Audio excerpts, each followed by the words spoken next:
তারেক।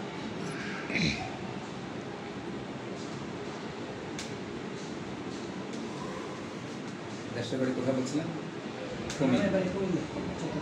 পড়াশোনা কি?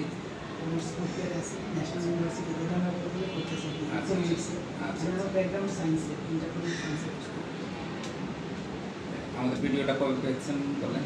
ভিডিওটা আমি আজকেই পেয়েছি, আজকে চলে আসছে।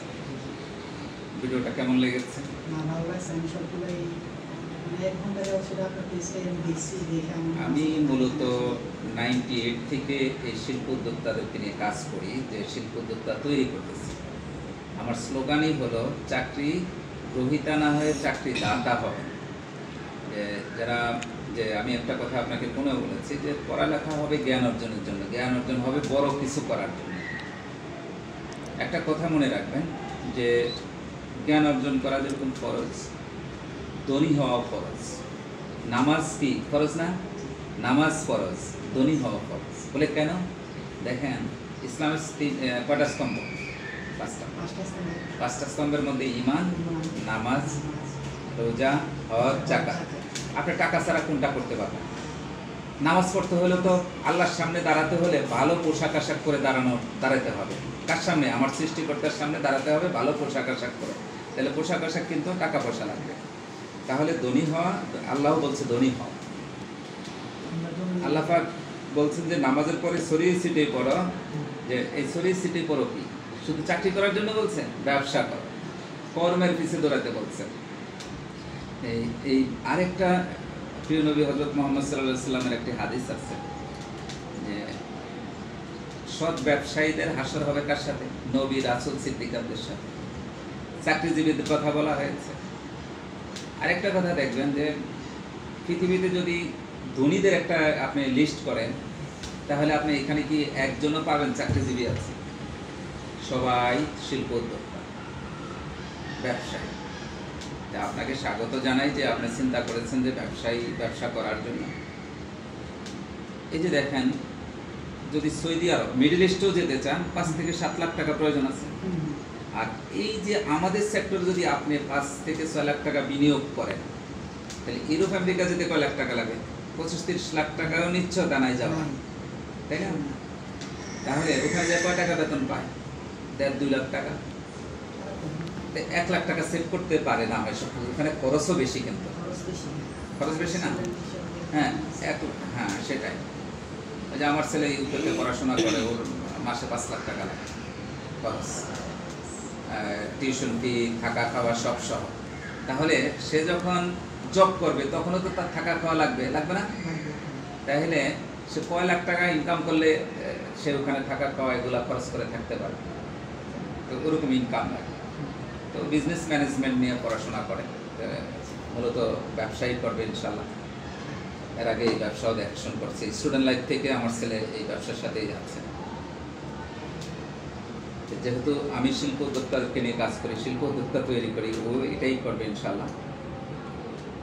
যেটা বলতেছিলাম, 5 থেকে 6 লাখ টাকায় যদি মিডল ইস্টে যায় কত টাকা বেতন পাবে? 20-30 হাজার টাকা, 20 হাজার। কত বছর লাগবে এই টাকাটা উঠাতে? ভালো একটা সময় লাগবে টাকাটা উঠাতে। হ্যাঁ, আর এটা আপনি কাজের বিনিময় পাচ্ছেন, আপনি এই টাকা কোনোদিনও ফেরত উঠাতে পারবেন না, তাই না? আমি যে আপনাকে এখানে বলতেছি যে 5 লাখ টাকা আপনি বিনিয়োগ করবেন কোথায়? আপনার বাড়িতে।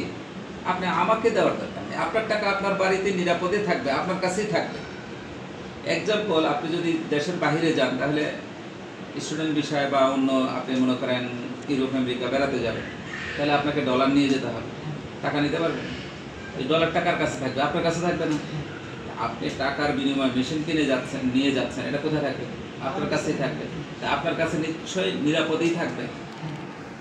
এই জন্য যদি এই বিনিয়োগটা আপনারা করেন, এরপরে আসেন যদি কয়েকটা আইটেম নিয়ে আমি আপনাকে করে দিই। যেমন এখানে থাকবে ওয়াশিং পাউডার। একবার চিন্তা করেন, সার্ফ এক্সেল বা রিন ওয়াশিং পাউডার যদি একটা ডিলারও নেন, কয় লাখ টাকা দরকার আছে? 20 লাখ টাকাও পাবেন না একটা আইটেমের ডিলার নিতে। অথচ আপনাকে 5 থেকে 6 লাখ টাকায় আমি ওয়াশিং পাউডার সহ, বল পেন, মোম, আপনি মোমো করতে চেয়েছেন, এই জাতীয় প্রায় 8-10টা প্রোডাক্ট আপনি করতে পারবেন। টাকা কত? 5 থেকে 6 লাখ টাকা। একটা আইটেম থেকে যদি 50 হাজার টাকা আসে 10টা আইটেম থেকে কত আসবে? 5 লাখ টাকা। সব কিছু বাদ দিয়ে ধরুন মাসে 2.5-3 লাখ টাকা ইনকাম করা যেতে পারে। কারণ ব্যবসায় ফিক্সড বলা যাবে না যে আপনি এত টাকাই, তাহলে তো এটা সুদ হয়ে গেল। আপনি অনেক বেশিও করতে পারেন, মাঝারি ধরনের করতে পারেন, কম বেশি হবে। কারণ ব্যবসা হলো এমন একটা জিনিস, আপনার প্রচেষ্টা, ভাগ্য সবকিছুর সমন্বয় আপনি একটা ভালো রিটার্ন পাবেন। কিন্তু আপনাকে চেষ্টা করে যেতে হবে, লেগে থাকতে হবে প্রতিনিয়ত। এই যে আজকে আমি একটা লেকচার শুনলাম, আপনাদের সবার খুব প্রিয় মানুষ প্রফেসর মুক্তার সাহেব, উনি তো ড্যাফোডিলের মনে আছেন। উনি এত চমৎকার করে বলেছেন যে আসলে অনেকেরই চাকরি করার মানে পড়ালেখাই করে চাকরির জন্য, সবচেয়ে ছোট চিন্তা। আরেকটা হলো আমাদের মুসলমানের মধ্যে দেখেন ইহুদি কত পার্সেন্ট আছে? 1000-এ 3%, 3 জন, মানে 1000-এর মধ্যে 3 জন ইহুদি আছে। উনি যে একটা জরিপ যদি ভুল না হয়। আর মুসলমান হলো শতকরা 33% মুসলিম। এখন দেখেন ইহুদিরা এগিয়ে আছে না মুসলিমরা এগিয়ে আছে? ইহুদিরা এগিয়ে আছে ব্যবসা বাণিজ্যে। ওদের মধ্যে একটা ইউনিটি আছে। ওরা যদি ওদের এক ইহুদি ভাই ব্যবসা করে, আরেকজন সাপোর্ট দেয়। আপনাকে আমি আজকে বলে দিই, আজকে যদি আপনি এই ব্যবসা করছেন, আলোচনা করছেন, আপনার আত্মীয় স্বজন 10 জনের সাথে আলাপ করেন, একজনও সাপোর্ট করে কিনা সন্দেহ আছে। আর যদি বলেন যে আমি একটা চাকরি হবে 20 লাখ টাকা ঘুষ লাগবে, কেরানির চাকরি অথবা পিওনের চাকরি দিয়ে 20 লাখ টাকা ঘুষ দিয়ে সবাই সাপোর্ট দিবে, আরে ঠিক আছে, অন্তত ঘুষের একটা ব্যবস্থা হবে। এখন এটা কেরানি বা ছোট পোস্টে কয় টাকা বেতন হবে? 20 লাখ টাকা আপনি আজীবনে উঠাইতে পারবেন সৎভাবে, অসৎ উপায়ে উঠাইতে হবে। কিন্তু এটাতে সাপোর্ট করবে একজন মুসলিম হয়ে, দুঃখজনক। কিন্তু ব্যবসার কথা বলে, কারণ আমার লাইফে আমি পরীক্ষিত, আমার এখানে আলোচনা করে এসে খুব কালকা থেকে ব্যবসা শুরু করবে, যাই আত্মীয় স্বজনের সাথে আলাপ করছে তারা আর সামনে এগোতে দেয় নাই। আর কারা করতে পারছে? যারা নিজের সাথে নিজে করে। কারণ আপনি আজকে এটা নিয়ে আপনার জীবনে হয়তো বা লক্ষ্যই পড়াশোনা করব ব্যবসা করার জন্য, আপনি প্রতিনিয়ত স্বপ্ন দেখেন ব্যবসা করার জন্য, কিন্তু আপনাকে নিয়ে ব্যবসা করবেন এটা নিয়ে কেউই স্বপ্ন দেখে নাই। আত্মীয় স্বজন সবাই চিন্তা করতেছেন আমার ছেলে চাকরি করবে, এই জন্য সাপোর্ট করবেন। কারা করতে পারে? ম্যাক্সিমাম ব্যবসার উদ্যোক্তা কারা হয় জানেন?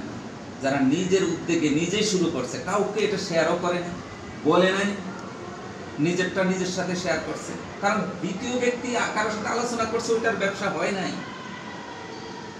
যে কোনো কিছু পরামর্শ করে করা ভালো, ইসলামে তাই বলে মাশওয়ারা করে করার জন্য। কিন্তু ম্যাক্সিমাম ক্ষেত্রে দেখা গেছে কি ব্যবসার কথা যার সাথেই বলছে সে কিন্তু পিছে টান দিচ্ছে। ওই যে বানর, আজকে প্রফেসর সাহেব এই কথাটা বলছে যে আমাদের মুসলিমদের মধ্যে অনেকটা বানরের স্বভাব। 10টা বানরকে কলা খেতে দিচ্ছে, 9 জনে তাকে কলা খেতে দেয় না, ওইটার 9 জনে তার পিছন দিয়ে টান দিয়ে ধরছে, কলা আর খাওয়া হয় না। মানুষের মধ্যে ভালো কাজ যখন করতে যায়, ব্যবসা বাণিজ্য যখন করতে চায়, ওই বানরের স্বভাব, সবাই পিছে টান দেয়। অথচ দেখেন সরকারি কয়টা প্রতিষ্ঠান, কত লক্ষ লোক চাকরি করে, ম্যাক্সিমাম তো প্রাইভেট প্রতিষ্ঠানেই চাকরি করে। কিন্তু প্রাইভেট প্রতিষ্ঠানগুলো তারা ব্যবসা করে না। বড় বড় কোম্পানিগুলো, ফ্রেশ আসেন, বসুন্ধরা আসেন, প্রাণ কোম্পানি আসেন, আকিস গ্রুপ আসেন, লক্ষ লক্ষ লোক এগুলোতে চাকরি করে না। স্যামসাং, আরেকটা কি নাম, স্কয়ার গ্রুপ। স্কয়ার গ্রুপের মালিক সাইকেল দিয়ে উনি প্রোডাক্ট তৈরি করে বিক্রি করছে, নিশ্চয়ই জানেন, অনলাইনে এখন ওনাদের সাক্ষাৎকার পাওয়া যায়। তো যে লোকটা সাইকেল দিয়ে প্রোডাক্ট তৈরি করে সাইকেল দিয়ে বিক্রি করছে, সেই কোম্পানিতে এখন লক্ষ লক্ষ লোক চাকরি করে কি না করে? কি করে না? তাহলে অথচ অসংখ্য লোককে পিছে বাধা দিচ্ছে যাতে চাকরি করে, অথচ তার কোম্পানির চাকরি করার জন্য হুমড়ি খেয়ে পড়তেছে লোকটা। যাই হোক, একটি কথা বলবো আপনার মাধ্যমে, আমি সবাইকে জানাতে চাই যে আপনারা সবাই শিল্প উদ্যোক্তা, ছোট্ট পরিসরে শুরু করেন। দেখেন আমি যে কাজটা করি আপনিও সেই কাজটা আবার শুরু করেন। আপনার এখানে হয়তো 10টা লোক কর্মচারী হয়ে কাজ করবে, কিন্তু আপনি আরো 10,000 লোকেরকে এই পথটাই দেখান।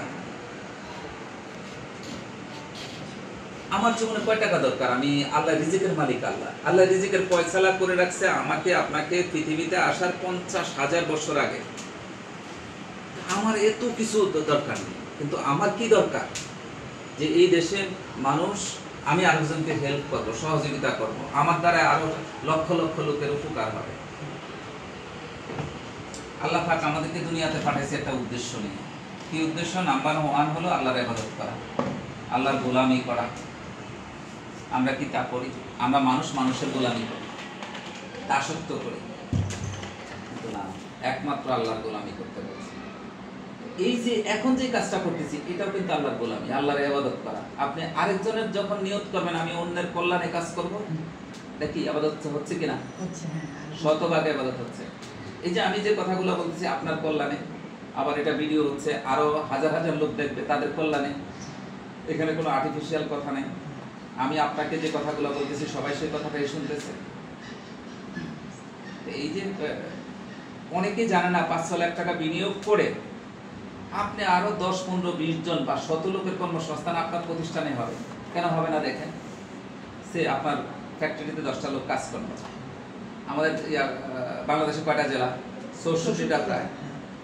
64টা জেলায় যদি আপনি 10 জন করে সেলসম্যান কাজ করেন, তাহলে 64 জেলায় কতজন হয়? অসংখ্য লোকের কর্মসংস্থান হয়, তাই না? 64 জেলা যদি আপনি ডিস্ট্রিবিউটার দিয়ে দেন, তাদের আন্ডারে 10 জন লোক করে সেলসম্যান কাজ করলো, তাহলে কতগুলা ফ্যামিলি চললো আপনাকে দিয়ে? হবে কিনা? অনেকের চিন্তাধারা এর মধ্যে যে সবাই যদি ব্যবসা করে তাহলে কেমনে হবে, এত প্রোডাক্ট কে খাবে? আচ্ছা, চায়নাতে ঘরে ঘরে শিল্প, ঘরে ঘরে চায়না। এই এখানে দেখবেন যে অনেক কিছু চায়না আছে। এই মোবাইলটা চায়না, চায়না কিনা? এই টেবিলটা চায়না, এই গ্লাসটা চায়না, এই মেশিনটাও চায়না। তাদের প্রোডাক্ট আমরা ব্যবহার করতেছি না? খালি চাইনিজরাই ব্যবহার করে। চাইনিজদের product America, Italy, Europe, America সব জায়গায় ব্যবহার হয়। তবে উন্নত দেশের জন্য উন্নত প্রোডাক্ট বানায়, গরিব দেশের জন্য সস্তা জিনিস তৈরি করে। তারা ব্রেন খাটাইছে ওইভাবে। আমরাও যদি, আমাদের দেশে অনেকে ব্রেন খাটাচ্ছে, কিন্তু আরো ব্যাপক দরকার। আমরা রাজনীতি নিয়ে ব্যবসা করি, অথচ না, রাজনীতি কে করবে? আপনার কোটি কোটি টাকা আছে, আপনি এবার মানুষের পিছনে টাকা ব্যয় করেন, সেবা করবেন, এটা হলো নিয়ম। আপনি ব্যবসায়ী, এবার আপনি রাজনীতিতে একটু মাথা কাটাবেন, আপনি মানুষকে সেবা দেবেন। কিন্তু আমাদের দেশে দেখা গেছে যে কিছুই নাই, সে রাজনীতিতে ঢুকবে, এরপরে সে কিছু টাকা পয়সা অবৈধভাবে ইনকাম করবে, এরকম হয়ে গেছে। ম্যাক্সিমাম ক্ষেত্রে সৎ লোক আছে, কিছু সংখ্যক আছে, কিন্তু উল্টো হয়ে গেছে। রাজনীতি নিয়ে ব্যবসা হওয়ার কারণে